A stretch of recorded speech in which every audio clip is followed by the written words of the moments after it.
Mabinti wengi mnafikiri yani mtu akikutolea mahali tayari ndio amekuoa, au akikuvalisha pete tayari ndio amekuoa.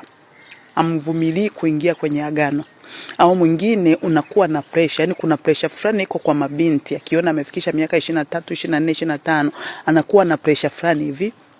Kwa hiyo haingii kwenye ndoa kwa sababu ya upendo au kwa sababu ya kujua nini anachoenda kufanya.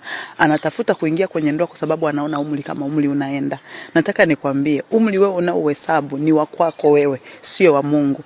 Hesabu za Mungu si hesabu za kibinadamu, na ndio maana hata tunaambiwaga Sara wakati ambapo mpaka ule mzunguko wa kawaida wa mwanamke ulishakoma, lakini alipata mtoto. Kwa usitake, yani usiingie kwenye ndoa kwa ajili ya pressure, na usiingie kwenye ndoa kwa sababu umemhurumia, labda kuna namna ambavyo ulikuwa unapita kwenye changamoto akakusaidia. Usiingie kwenye ndoa yani kama vile kumuonea huruma mtu au yani kutafuta kama kufanya kama maripo. Mwisho wa siku utajuta baadaye.